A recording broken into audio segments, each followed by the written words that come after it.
Welcome to the Revolution Church podcast.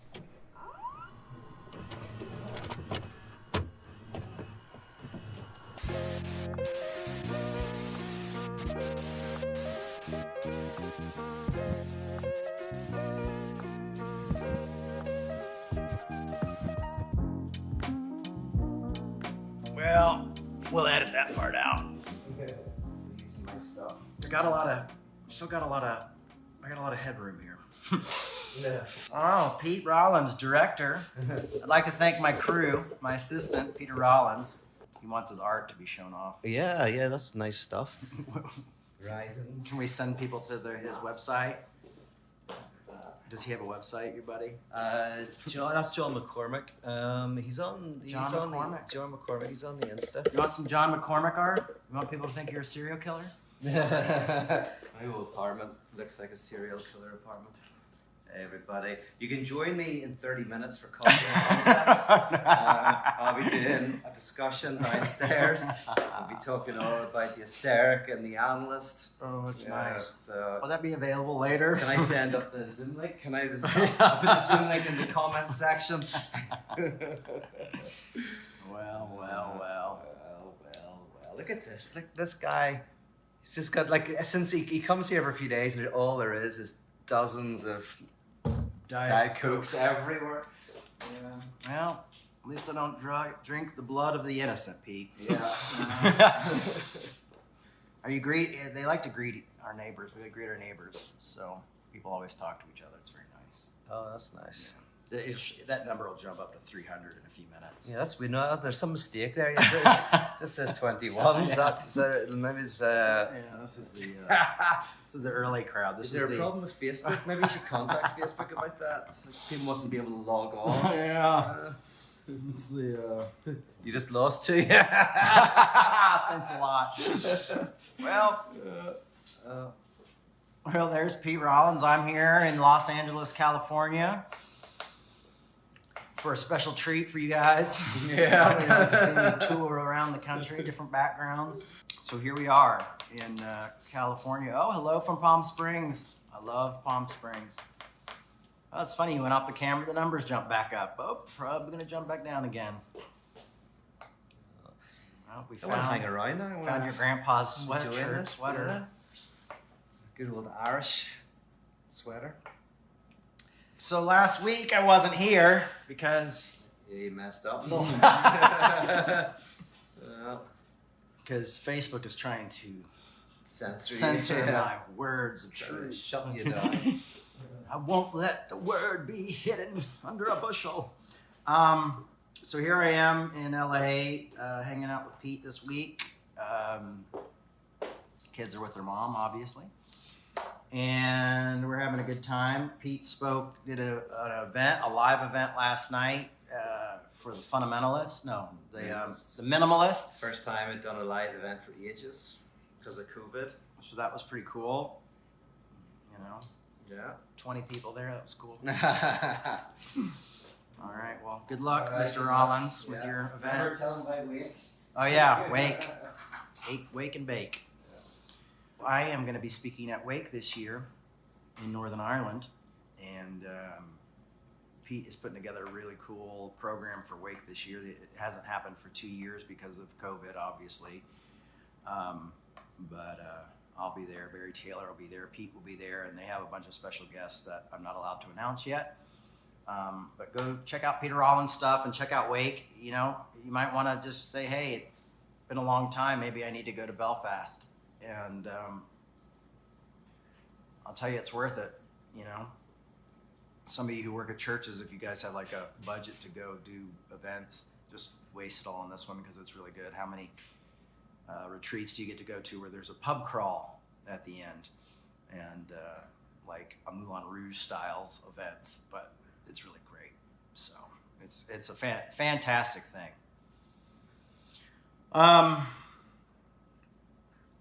So yeah, sorry last week didn't happen. And finally, I got a hold of Google and everything, and it finally loaded like 3 days later. And so I did a Galatians 2 talk for everybody to put up. But then I was like, you know what? I'd rather just wait and do it live because I feel like it's nicer to do with you guys and to go through it together. So yeah. I mean, my buddy Bob says, "So glad you were there, looking good." I appreciate that, Bob. You know, about a week or two ago, you know, I was really going through a dark time with stuff with my dad and with a breakup that I had gone through. And, you know, I woke up a few days ago or a week and a half ago and just felt better. And I'm still seeing my analyst and we're working through this stuff. But it was really nice to kind of like, you know, you got to mourn things. And I found that, you know, for me, mourning takes a few months, you know, and sometimes it takes a lifetime. But I really had to go into a dark place and allow myself to be there and deal with that stuff and let go, you know. But I had to mourn it. And I find that extremely important. You know, when my mom first passed and my first marriage fell apart, I did not do a lot of mourning. And by not mourning, I kind of put it off for 3 years, and it really, really devastated me. And so mourning, I can't tell you how important it is to mourn those we lose who passed, but also those who live when people leave our lives. So I'm really, really grateful to be in a better place in my life right now. So there you go. So we're in Galatians, my favorite book in the Bible. And we talked a lot about it, why it seems to be kind of a book that evolves with us and grows with us, and how it can kind of affect the atmosphere that we're in today in this country of being so split and divided, and how do we work through that division? And I think if we do pay attention to Paul's words and realize this community that is so divided, is that, you know, you have folks who are traditionally grew up Jewish, you know, have brought Christianity into their Judaism, and, you know, this is their life, this is their faith, this is their life, these customs and these circumcision and not eating meat to idols and celebrating certain holidays and holding things sacred. You know, this has been their life. You know, they spent their life doing these things. And you have this new group of Gauls coming in, you know, who have been, for most part, you know, almost like a warrior culture, you know, and very different type of people. They look different, they think different, they talk different, their culture is different, but this community is coming together, and it's divided over tradition. And I think lifelong traditions, you know, and I think that's what we see a lot in this country. Politics and prejudice and things that, you know, change. Change is scary. Change is tough, and we go through that. And how do we make room for that? And how do we take each other along on the journey, you know? And I think Galatians does that well.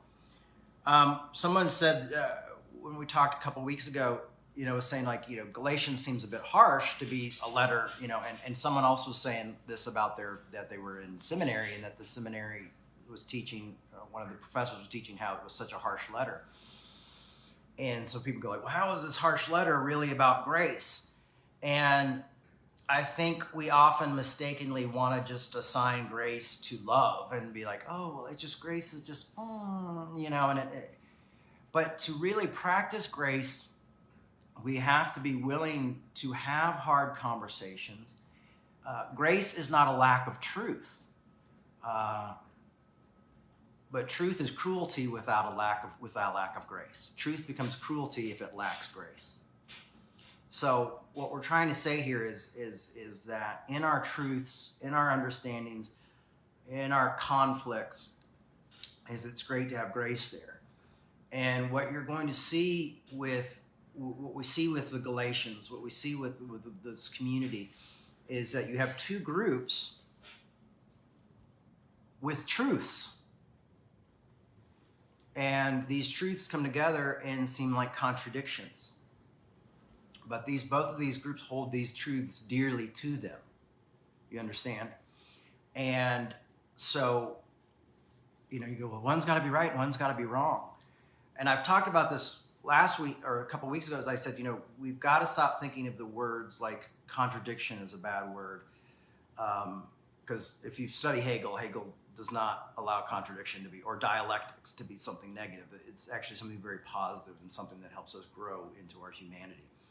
Also, compromise. The word compromise can't be seen as negative either, because grace has to do with compromise. And they're like, no compromise, no this, no that, and what we're going to look at here is radical grace, radical contradictions, and maybe even radical compromise, and how that can actually help us be a better community, better humans, if we're able to do that. And so this book is really challenging. This is where the rubber kind of hits the road.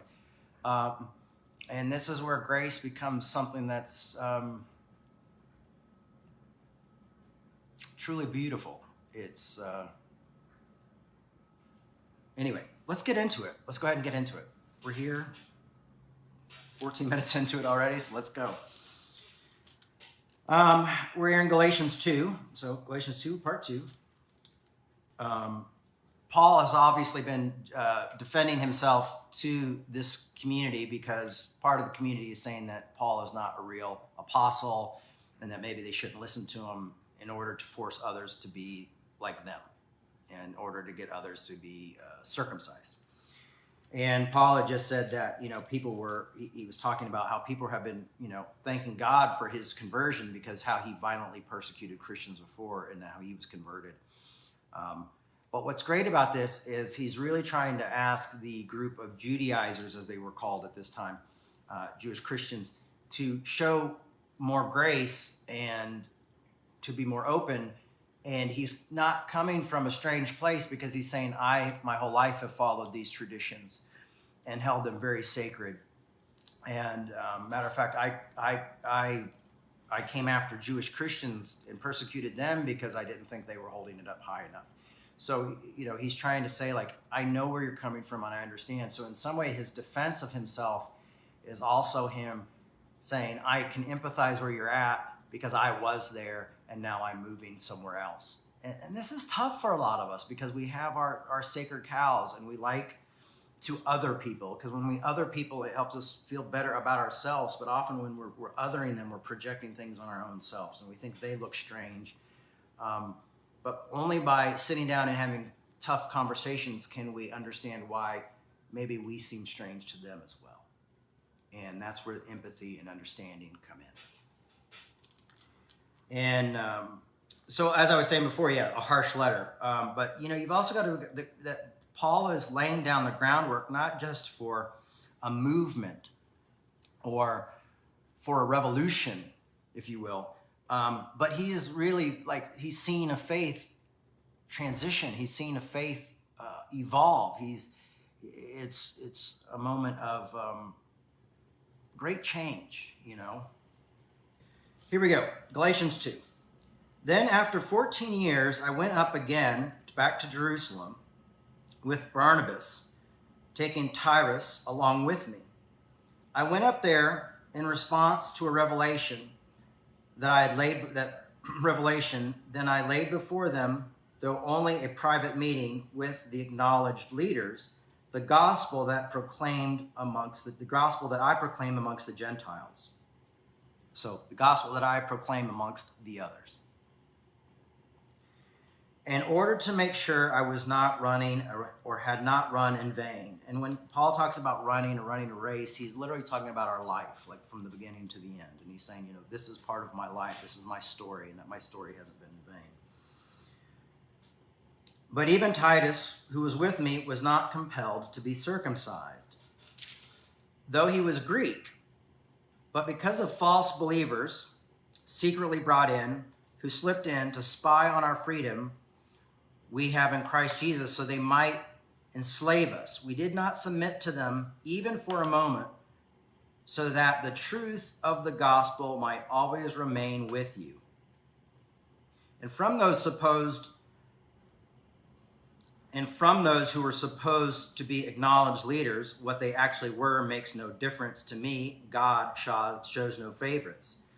Those leaders contributed nothing to me. On the contrary, when I saw that I had been entrusted with the gospel for the uncircumcised, just as Peter had been entrusted with the gospel for the circumcised, for he who worked through Peter makes him apostle to the circumcised, also works through me in sending me to the Gentiles.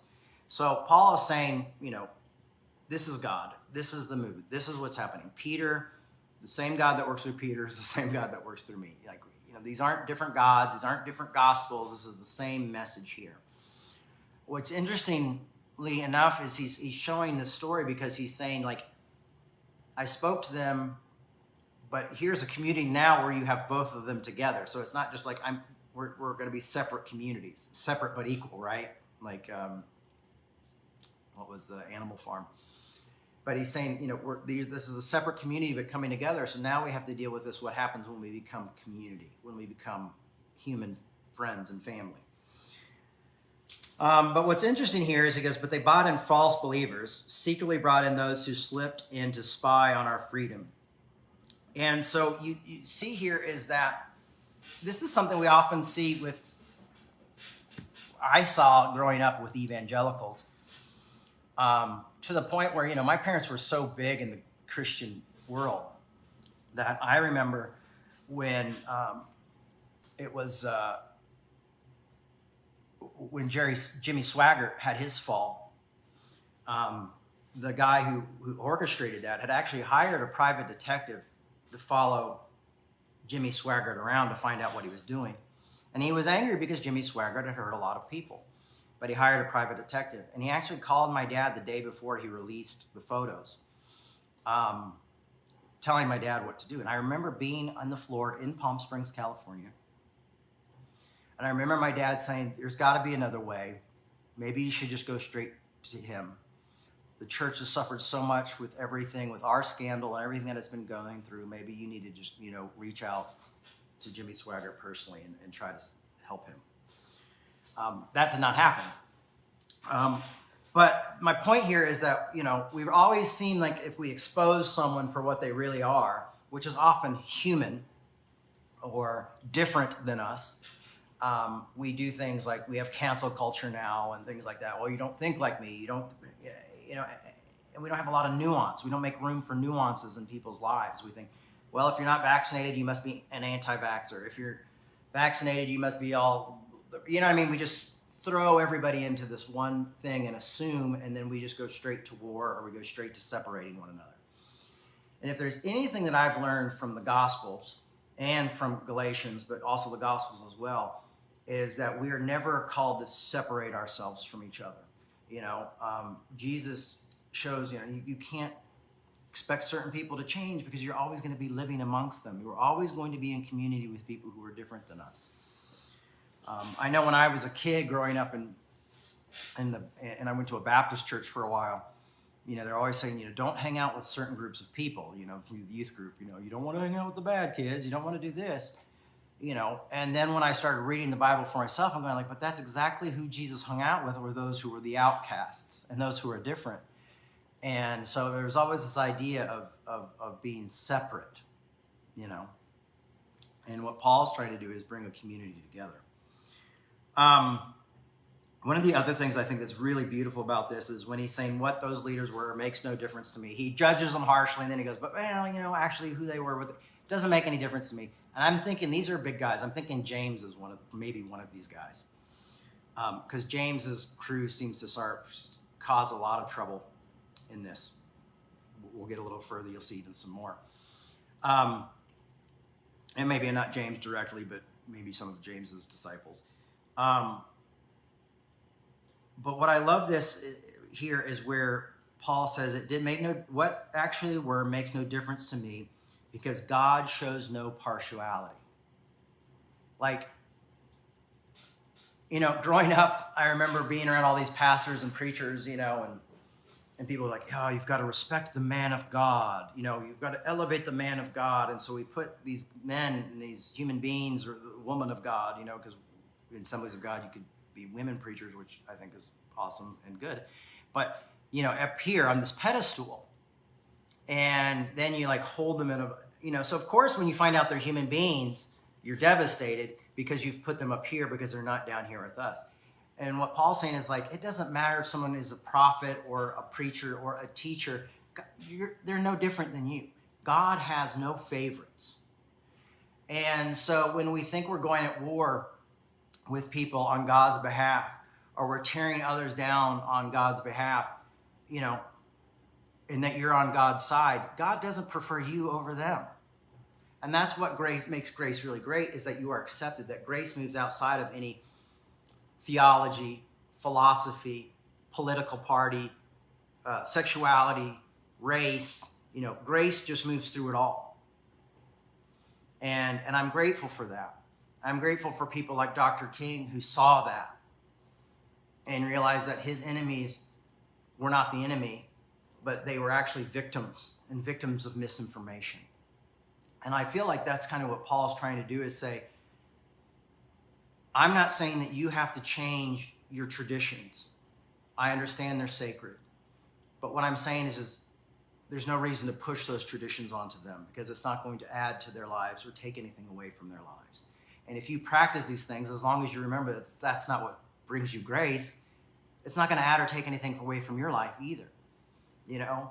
And you also had Paul, where Paul said, you know, I'm all things to all people. Like, Paul knew that if he was with a group that didn't eat meat that was sacrificed to idols, he's just, okay, I won't eat that meat. You know, he respected others' convictions and beliefs, even though he would go sit down with another group who ate sacrificed animals, you know, and he'd, well, serve it up, you know.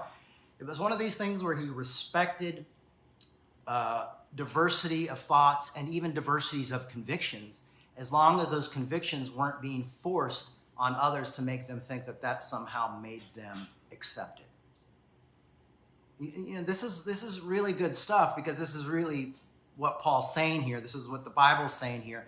And I think we are in a world where Christianity is a very different faith, when another good news in a way that people follow and think it's about elitism or special clubs, or even like now more progressive Christians think it's about like, well, we got to get rid of those who think differently than us. Or, you know, I've heard people say, well, if your family voted for Donald Trump, then you just have to ignore that. Ignore your family and just let them go. And for me, I'm saying, no, you need to have tough conversations with your family when you can. If it's too hard for you, too triggering, I understand doing it from a distance, but it's not giving up on them. You know, it's not kicking them out. We're not going to do the same things that evangelicals told their people, you know, to do to their gay kids, to kick them out. You know, it's just, you know, legalism just moves in different ways. And legalism wants to do us and them. And what Paul's saying is like, this is not how it works. We have to have tough conversations.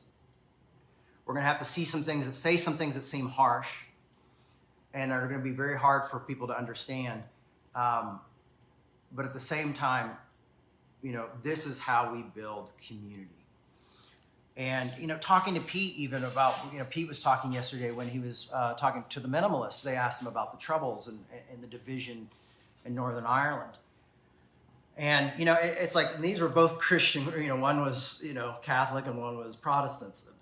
But the idea is like, I feel like sometimes we are headed in that direction of almost like a red line and a blue line. Because often sadly, our politics influence our faith more than our faith influences our politics.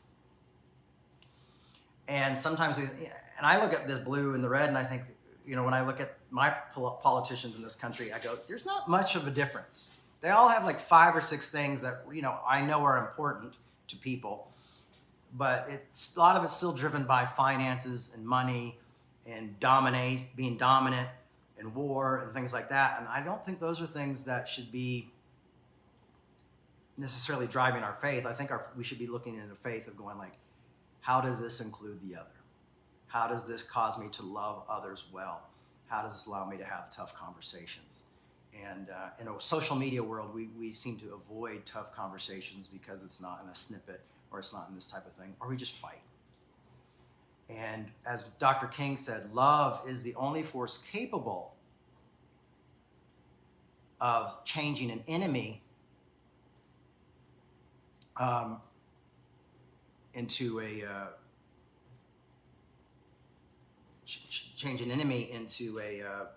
friend.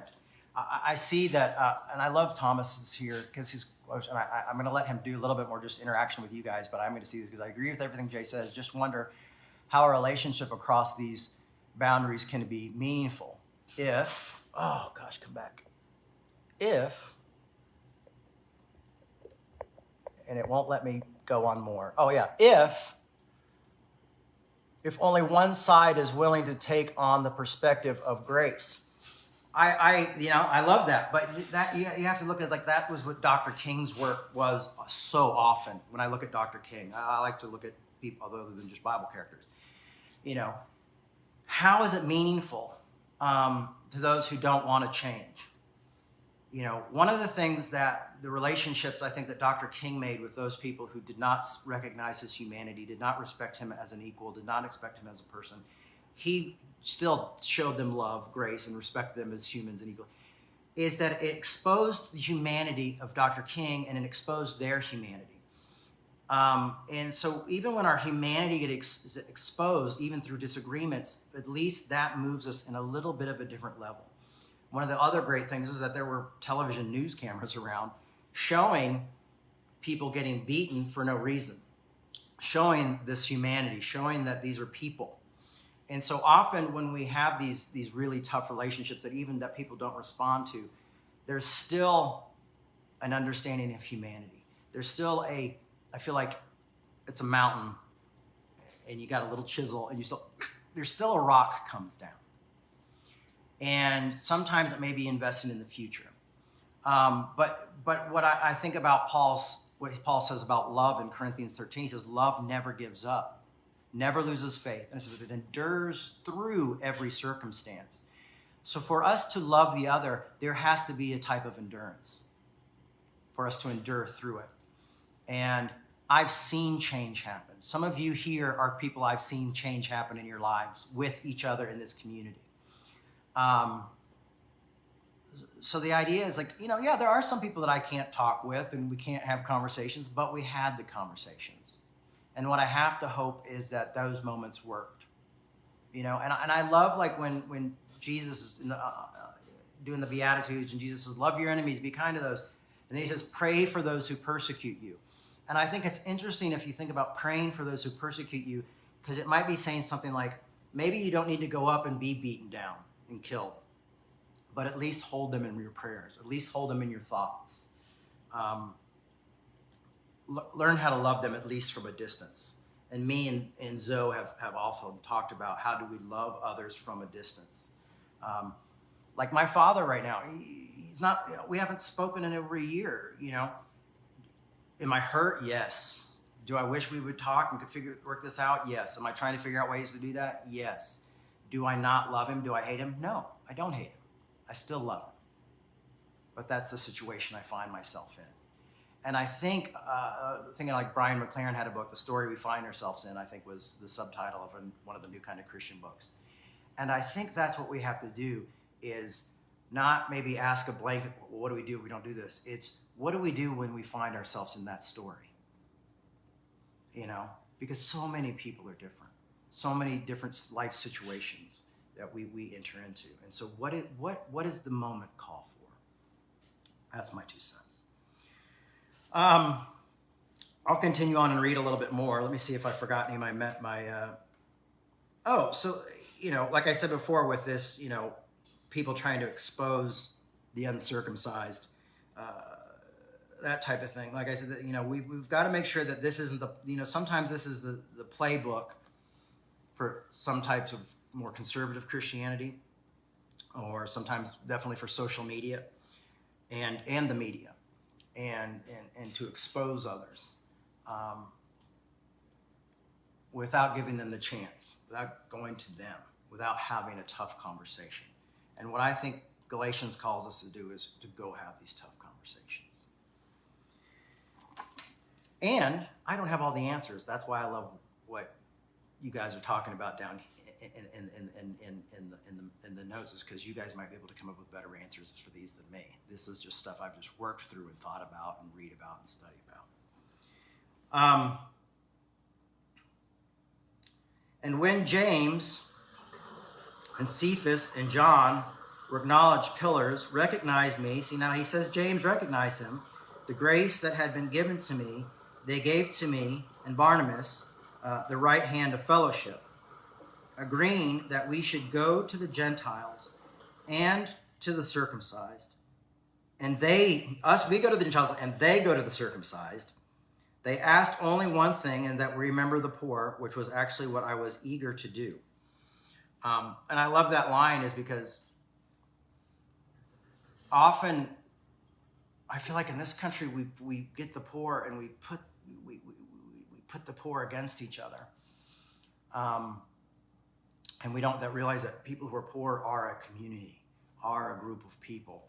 And a lot of us are facing poverty more and more nowadays.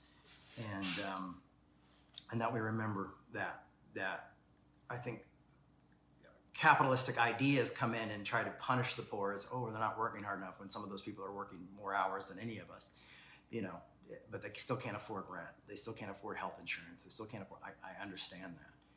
And I'm there, if it wasn't, I just got health insurance last week. It actually doesn't start till February 1st. And it was because of the Affordable Care Act that I'm even able to do that. And so I'm grateful to do that, but it's still like I had to cut other things out of my budget just so I wouldn't go bankrupt if I go to the hospital. So we have all these different types of situations happening. But this is where it gets really interesting for me.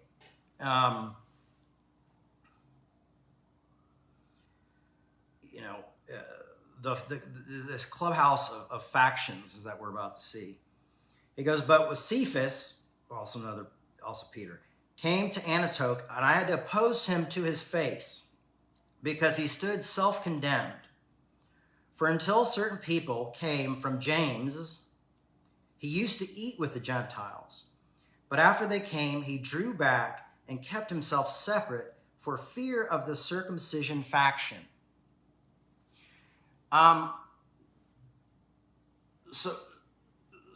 So you have Peter, who's completely decided to be inclusive, but when someone with power and influence who maybe he's worried could destroy him or affect his reputation or affect what he does, comes along, he gets scared and moves away.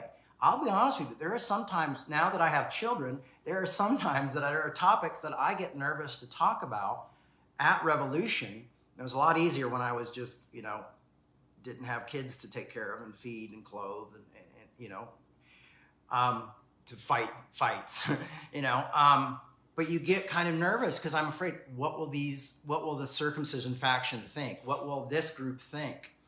Honestly, for me lately, it's been more of what will my progressive brothers and sisters think if I bring this topic up, a topic that we should be discussing.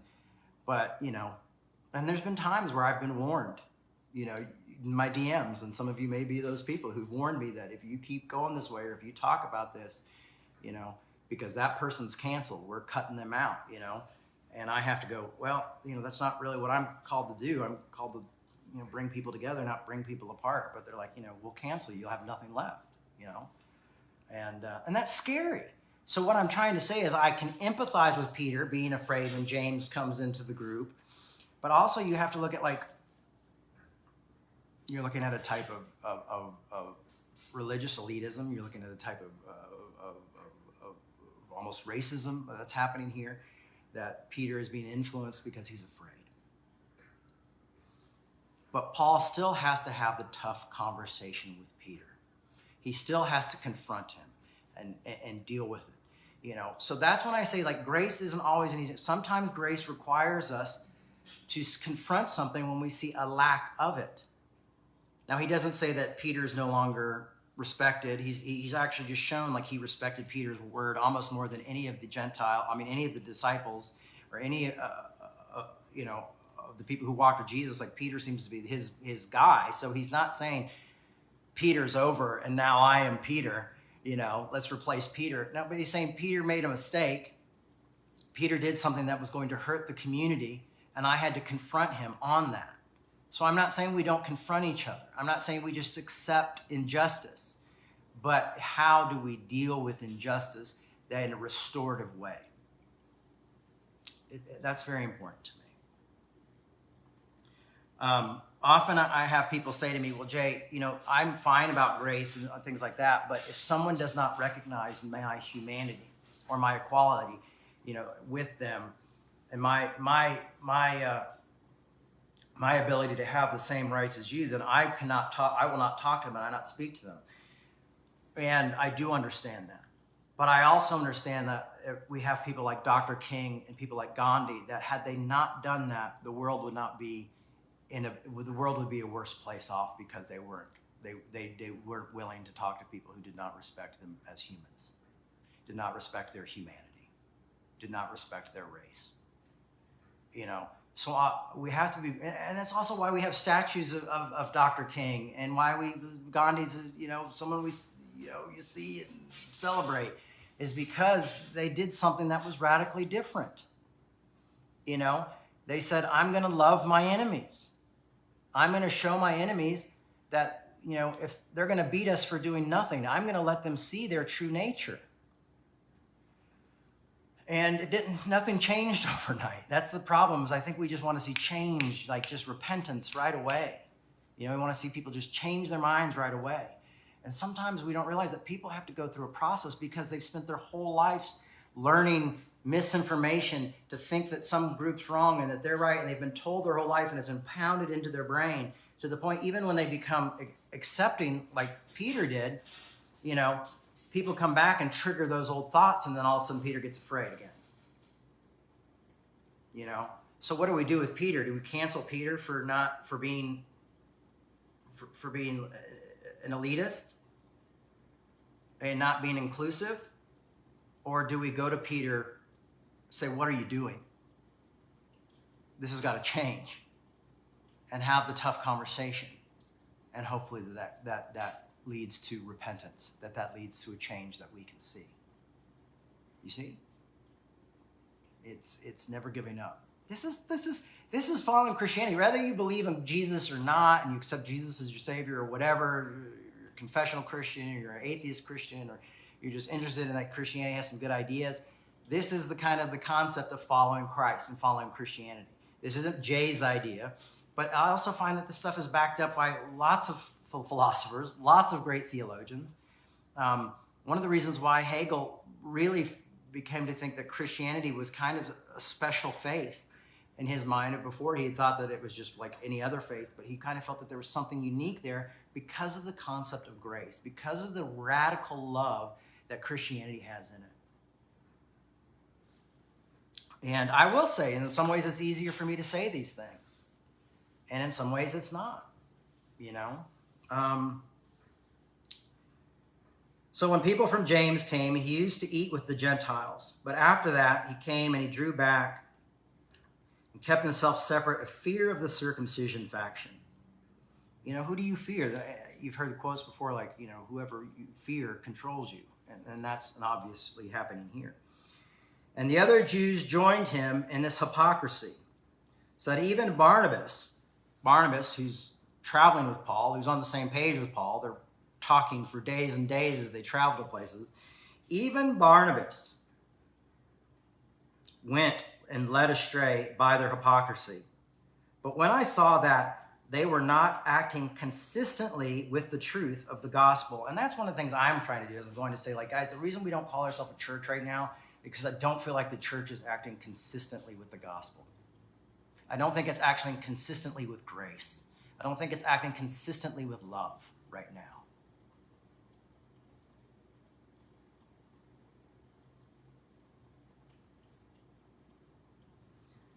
So he said, I said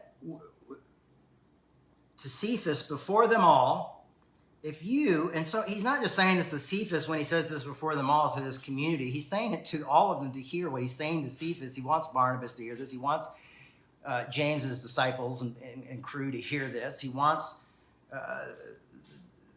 the Jewish folks who they're only being sat with these fights to hear this. He wants the Gentiles who are sitting somewhere else to hear this. He goes, I said to Cephas before them all, if you, though a Jew, live like a Gentile and not like a Jew, how can you compel the Gentiles to live like Jews? And we see this type of hypocrisy every day. And we often see it from these religious structures that, focus only on sexuality or only on, self-righteousness, or we'll see it in communities who are like, well, we're really progressive. So if you don't follow the progressive ideals that we follow and you don't do these things, then you're out. You know what I mean? So you see these different communities that kind of have these ideas of who's welcome to what table or not table, where we're eating. And we're trying to compel people from our own freedoms. For me, secret sin is not, usually the surprise of that someone's sinned or done something wrong or tried to fill a void with sex or money, or they fell astray. To me, that's like, okay, that happens, but we're human beings. We all make mistakes. We all fall short. We all do this. That's not really the radical thing that's there. It's just, I think what we always are more upset about in our gut is the hypocrisy of saying, well, you've told us all not to do this and you're doing it. And you've got this in your life. And what I think if we could be more transparent, people often say, oh, Jay, I'm so grateful for your transparency. And I'm pretty transparent, but not 100% transparent with everyone. But pretty as transparent as I feel comfortable with, and I keep pushing myself towards it, is if we can be more transparent about our humanity. And if we could be more honest with the idea that, God doesn't have any favorites, and so the pastor doesn't have any superpowers. They're human beings too. That often we want them to believe in our behalf, that we kind of project our faith onto, and hopefully they become the scapegoat for us. They become the perfect, Messiah. We almost put them in a Messiah place, so they're our Messiah. Or we put ourselves in the Messiah complex. So we have to avoid those complexes in ways that we don't project them onto others, or that we don't try to be the saviors ourselves. There you go. So he speaks to them. It goes on to say in 15, we ourselves are Jews by birth, not Gentile sinners, which that's pretty harsh. But I think what Paul is trying to do is trying to say, listen, guys, I get it. We see them, we Gentiles, we see these folks who aren't the same, race by birth and not the same faith by birth as sinners. So he's relating to what he sees. But he goes on to say, yet we know that a person is justified not by what a person, we know that a person is not justified not by the works of the law, but through faith in Jesus Christ, which is grace. And we have come to believe in Christ Jesus so that we might be justified by faith in Christ and not by doing the works of the law, because no one will be justified by works of the law. But if their effort to be justified in Christ, we ourselves have been found to be sinners in Christ, then servants of sin. Then we ourselves have been found to be sinners. Is Christ then a servant of sin? Certainly not. But if I build up again the very thing that I once tore down, then I demonstrate that I am a transgressor. So when we rebuild laws, and here's the thing that we've got is that we're not rebuilding traditional laws. We're not, but we create new ones. And we have a new set of the law that people have to follow. If they're really Christians, this will show. How often do you think Christians are looking for public, they're peaceful, patient, kind, they have, when are we looking at the fruits? And instead we think there's this bad stuff, and that's what, if they do this or do that. But what happens is we've created those into works and saying this is how they're justified. You know what I'm saying? We've really gone into an area, you're justified if you believe the way I do. You're justified if, you have the same heart that I do for the poor. or you're justified, if you can see that this politician isn't really godly, but this politician is a little bit more godly, and so this is somehow how we're justified, And so we bring in a new law, and we create a new law. Rather than another gospel, we create another law that we follow that says you're in and you're out. And we become a clubhouse of factions based on what laws we've decided are relevant and what aren't. I mean, you remember in the 90s and the early 2000s and even in the 80s, like, evangelicalism was like, you can't be gay. That's the thing. Like we can't have you. I mean, I knew people, there was a pastor, friend of my dad, who got AIDS through a blood transfusion, and the church kicked him and his family out because they thought, well, this is a curse from God and you somehow got it. So this is proof that God is, it's like, this was a new law. We became so focused on this sexual idea that even when I came out and said, I support LGBTQ folks and marriage and equality and all this stuff, that I was kicked out of that group, who were, a lot of them were doing great things, but they weren't ready to have me. I even remember a Lutheran, ECLA Lutheran group having me saying, like, listen, we haven't become affirming yet, but would you come so we could kind of test the waters? Because this law was so scary to everybody that they felt like, well, we'll just bring you in as kind of a sacrificial lamb because you're going to leave the next day. And if everybody gets angry, then they're angry. And if not, and now I'm glad to say that whole denomination is affirming. But this is the fear of what these new laws, with these in and outs, with these cancellation ideals, bring in people to the point where they're afraid of you. They're afraid of each other. And so I'm going to ask you today is, do your convictions put fear in other people? You say, well, Jay, I'm this or that. And but like, do corporations, does Hollywood, do things like this support who you are? You know what I mean? Like, that's a lot of people who support your life. So it's like, well, why speak truth to power? People put this thing up. It's like, I preach truth to power. It just happens that all the politicians, all the people in Hollywood, and all of the corporations agree with me.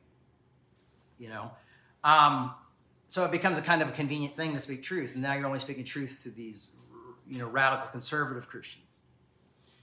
But rather than trying to cast them out and push them away, why don't we bring them into the community and have the tough conversations and build better communities?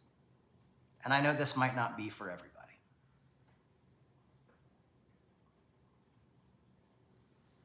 I know it's tough.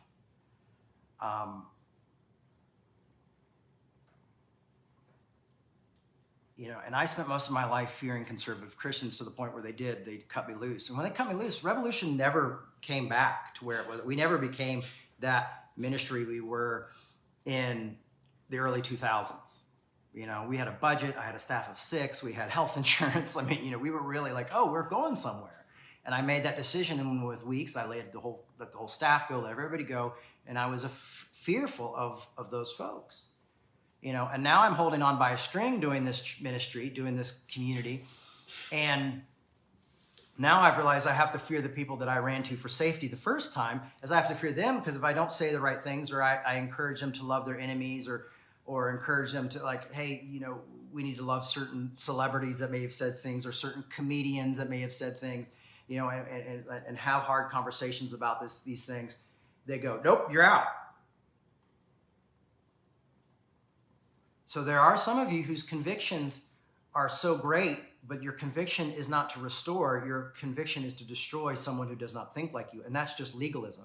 So you may have given up legalism of conservative Christianity in the past and moved over to progressive Christianity, but really all you've done is you've just packed up your legalism and taken it with you into a different form. But the legalism is still there and still true. And legalism in any form is going to kill people and keep people out and be a clubhouse of factions, be something that promotes a clubhouse of factions. And what I'm trying to say is we can't have clubhouse of factions. I feel like the work I'm doing is very similar to the work of Russell Brand. Russell Brand says, hey, some people don't get, I watch Russell Brand a lot, and he'll talk a lot about the COVID shots and things like this.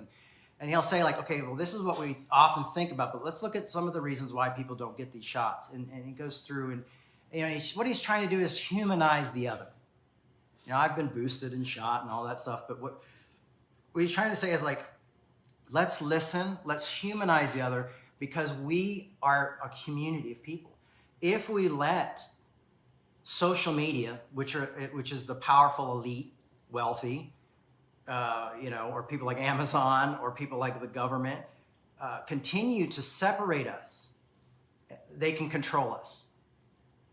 But when we come together as humans together, we can fight a different fight. We can love in a different way. We can have tough conversations. We can actually compromise and be together. And honestly, not to spoil Galatians, but that's what Paul's asking these Galatians to do with one another, is respect each other's differences and still be a community amongst each other. And to realize that ultimately what's important is us recognizing each other's humanity. When I say all this stuff and I repeat it, I really feel passionate about it, but I also feel really torn because I know it's like human nature. I want to have the S&Ms. I kind of like legalism in a certain way if it's against people who aren't, thinking more progressively or more inclusive. Like I want to like throw out the Pharisees. I want to throw out the people who don't love the people I do. But unfortunately, reading the Gospels, reading Dr. King's books, which really changed me. His books just took me into a whole completely far, far, far left situation in my life where now I don't even like my own party, the Democratic Party, I have hard issues with and really struggle with. I think maybe I'd be more in line with someone like Cornel West. But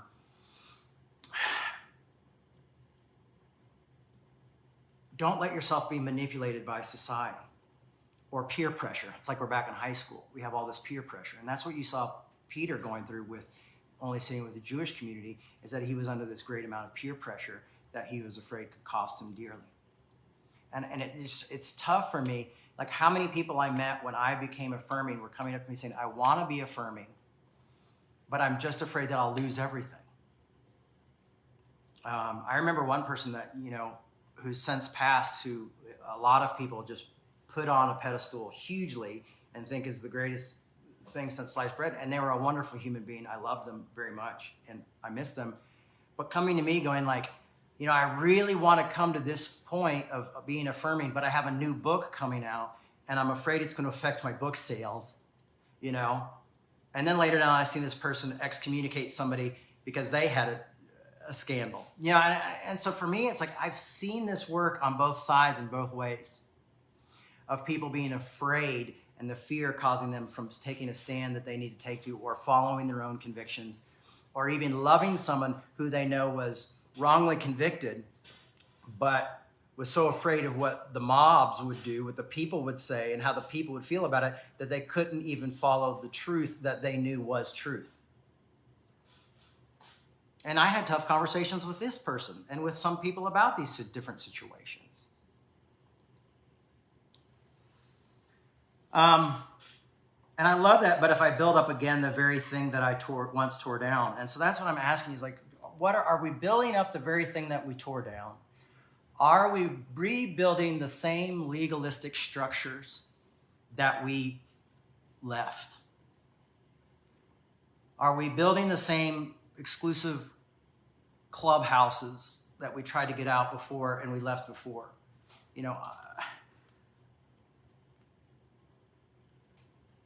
And when you've been kicked out, you know how that feels. And when you've lost everything, you know how that feels. And if I'm to love my enemies as myself, then I should not be going into the point where I want to destroy my enemies to the point where they can't live. But I also have to speak truth to them. So it is a fine line. It is complicated. It is not easy. It does roll within contradictions. It's tough work. And I'm going to let you know today, this whole thing is not going to be wrapped up in Galatians 2. We still have a lot of road to travel. So remember, we're in a series here. So if I'm not answering all your questions, it's only because I feel like we haven't got completely through the series, and there's a time and a place to talk more about these issues. But I do want to, as you see, I do try to throw it all in. 19 says, "For the law I died to the law, so that I might live to God. I have been crucified with Christ, and there is no longer I who live, but Christ who lives in me. You know, so we have to realize is these old laws or these new laws that we create is that if Christianity is something that we want to follow or go through or think is a good idea or we really believe is our faith, then, you know, we have to die to those laws. And we have to be willing to be crucified with Christ, where even his 12 left him. Where he was on the cross and he had to say, forgive them, Father, for they know not what they do. Because what they did was pretty awful, but he's still saying they're victims of misinformation. They've made the wrong decisions because they're making these decisions out of ignorance, out of what they don't know to do.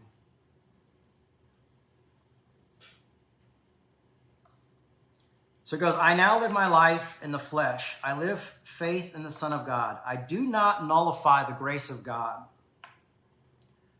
For if justification comes through the law, then Christ died for nothing. Now this is atonement theory, and you know I have different issues with atonement theory, but the only how I would change this would be is I do not nullify the grace of God, for if justification comes through the law, then Christ lived for nothing. That's in a way that I would see it.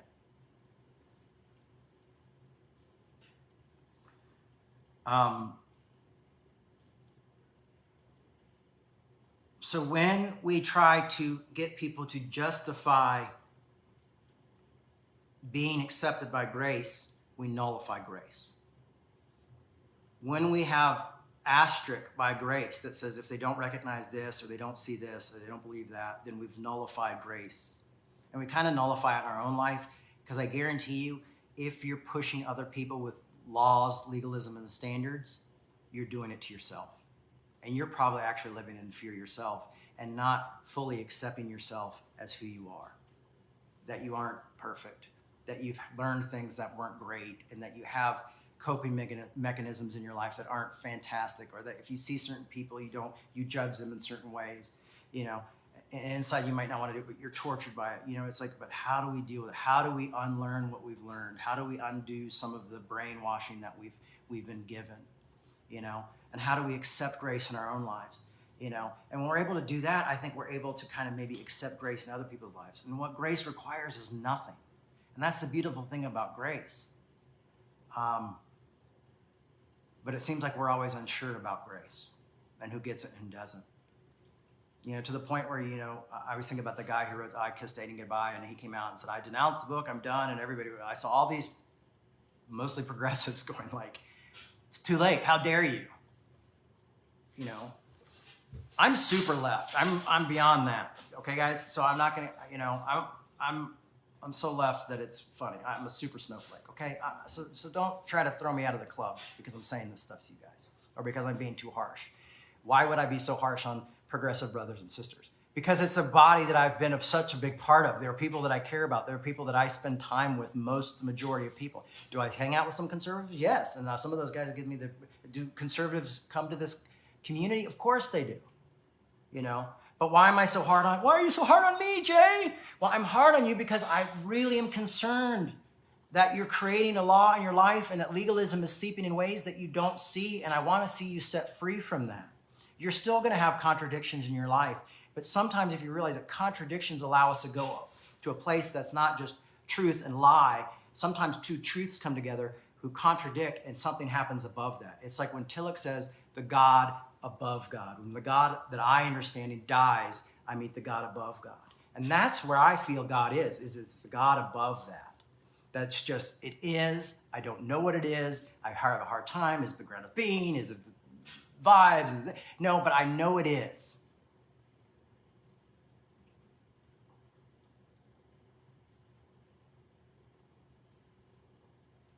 So, thank you, Thomas. That's what I'm doing. So I hope you guys get that. Like, so you don't think, oh, Jay's been red-pilled, you know? I remember I talked to a friend of mine when I was going to get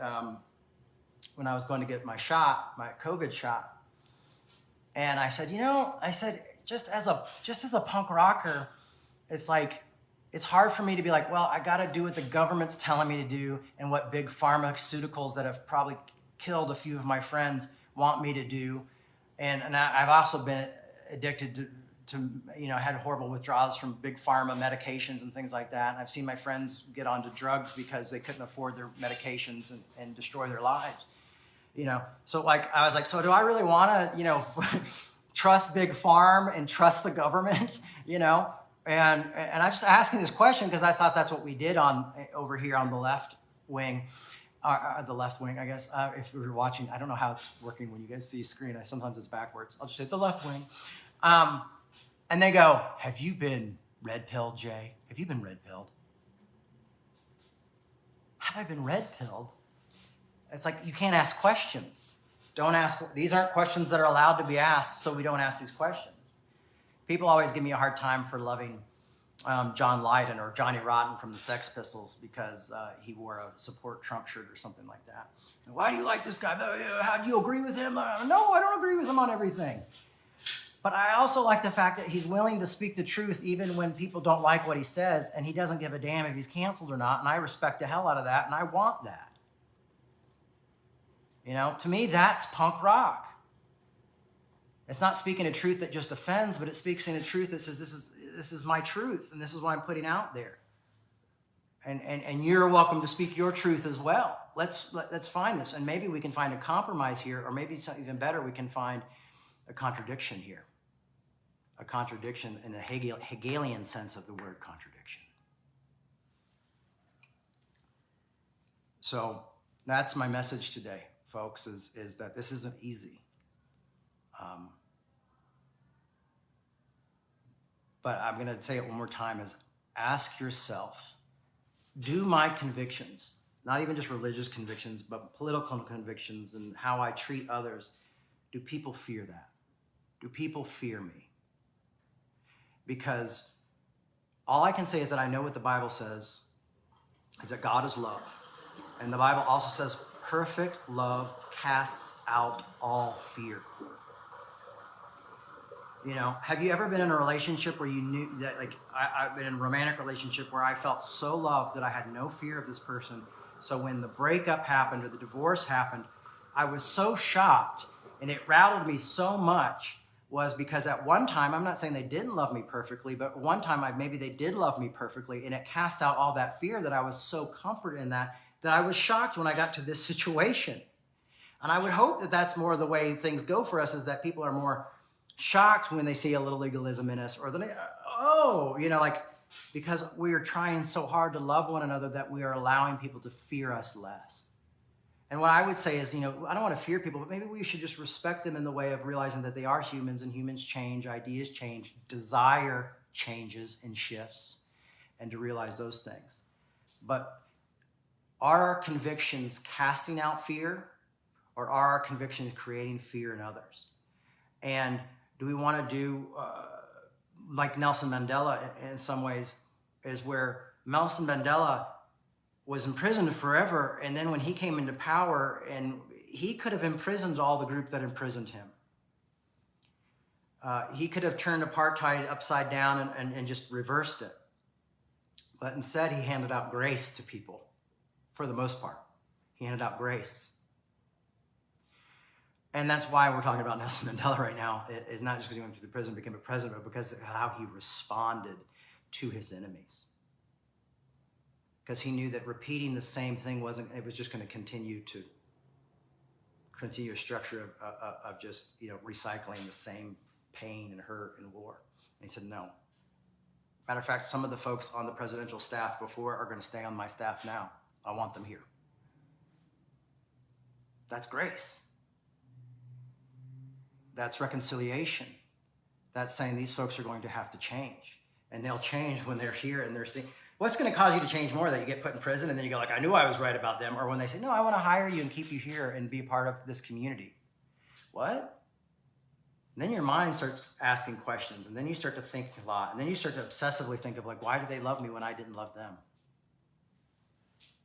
You don't know what people think and feel in the middle of the night. And some of the most powerful conversion moments in my life have happened when I was laying in bed and saw how someone loved me or responded to me. Even people's boundaries in my life one of my close friends who's had some boundaries with me, you know, sometimes I didn't understand these boundaries and it kind of confused me and all this stuff. And now as I've gone through my psychoanalysis, what I realized is that I was projecting something onto a person and they had to have those boundaries because I was hoping that they would fulfill some need in me that wasn't a job of a friend to fulfill. You know, I wanted them to be mom or dad. But now that I know that I have this void of this need in me, when I go, okay, I recognize that need, I see that need, and this need is not met in this relationship or in this friendship. And I'm grateful for those boundaries.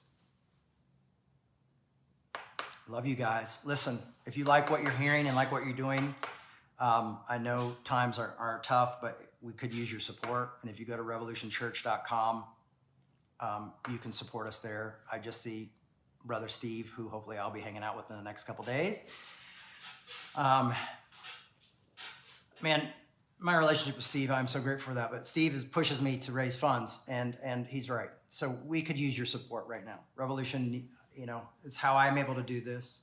I'm actually out here doing some work with Pete on a project we're working on for something really new. And also we're Wake, which go check out Pete Rollins' Facebook account. And if you can go to Wake, I really recommend it. Or if you can subscribe to watch it live or something, I really recommend it. It's life-changing. The last year I went, my life had just fallen apart and just started to feel a little bit of hope. And I went there and it was so much healing and so cool. And it wasn't like super religious or anything, but just, I had some great conversations at pubs and coffee shops and heard some really amazing talks.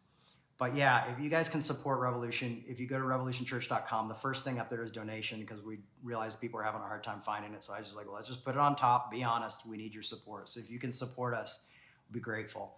I'm really excited about part 3 next week. We'll do more of that. We'll take more comments probably. Well, I might have to record it because I got my kids, but I'll try to, when I'm doing this live, take more comments. I am in California and I have a big table, which I usually don't. So it's really hard for me to lean over and read your guys' comments, but I want to thank you. You know, I'll read one. Brian says, this is so good, Jay. Thank you for these challenges and thoughtful words. Thank you, Brian. I mean, that means the word to me because it's not just challenging you guys. It really challenges me and keeps me honest. And I think about these talks when I'm out dealing with other people and in my own relationships. And not just relationships with other people and other believers or other woke people or others, but even like with my ex-wife and the mother of my children, you know, how we work together. These are things that I have developed in all parts of my life that I can truly say have made my life better and brought me peace. That grace, this free gift of grace that just allows me to be whatever I want to be, has made me better. And I'm grateful for that. I love you all very much. I'm very grateful for this community. So thanks for listening, guys. And we'll see you next week. Bye-bye.